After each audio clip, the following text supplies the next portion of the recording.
section. So here I can start off with down the middle. And then from here, I can show the anatomy as it was at the time of death. So everything is accurate, there's no rendering done. Since the cadaver was flash frozen, there were scans that were taken of the cadaver itself. And then from there, you can see the anatomy as it was at the time of death. You can also isolate or annotate different parts of the system.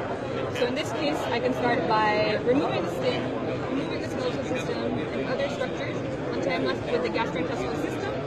From here, I can get a better view by just zooming in. And I can also get a posterior view by just giving it a little spin. And in this case, I can start removing different structures and getting the annotation of any structure I remove. And I have this undo button where I can bring everything back up. This is amazing. And in this case, you can also have concurrent views of, let's say, the muscular system and skeletal system, and also start removing different areas to see regional anatomy and other types of anatomy as well at the same time. If you don't want to look at the anatomy as a whole, you can also see regional anatomy. So in this case, I have the female head and neck. To mimic something that you find in surgery, you can also do natural cuts. So in this case, I have an incision made, and you can also see the relationship between the skin, the fat, and other structures.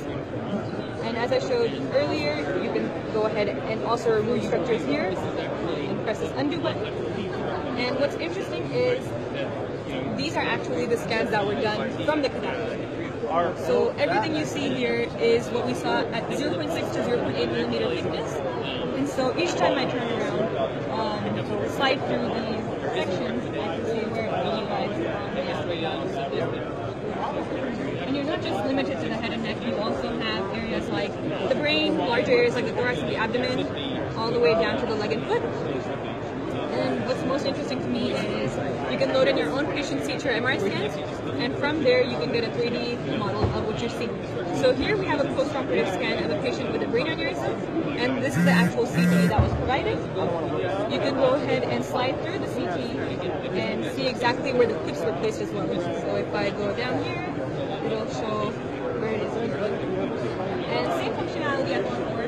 You can go ahead and make a quick cut into the 3D model and see where the clips were placed as well. So it's kind of more intuitive when you see something in 3D, where the clips were placed rather than just focusing on a CT. And you can also add in some vasculature if needed. And you can also move it back down. There's other ways where you can utilize this, where I bring in transparent soft and hard tissue. And so in this case, you still see where the clips were